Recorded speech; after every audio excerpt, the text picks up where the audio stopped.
নির্বাচন কমিশনকে ঘিরে কয়েক স্তরের নিরাপত্তা নেওয়া হয়েছে।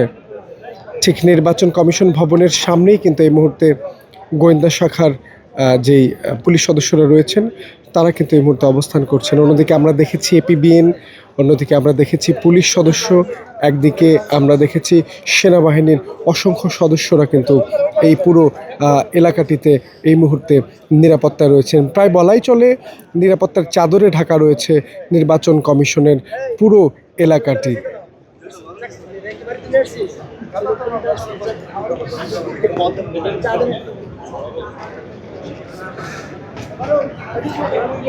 আমরা দেখেছি আইনশৃঙ্খলা রক্ষাকারী বাহিনীর সদস্যদের তৎপরতা, তল্লাশি এবং পুরো এলাকাটিতে নিশ্চিদ্র নিরাপত্তা বলয় তৈরি করার জন্য সচেষ্ট ভূমিকায় রয়েছেন তারা।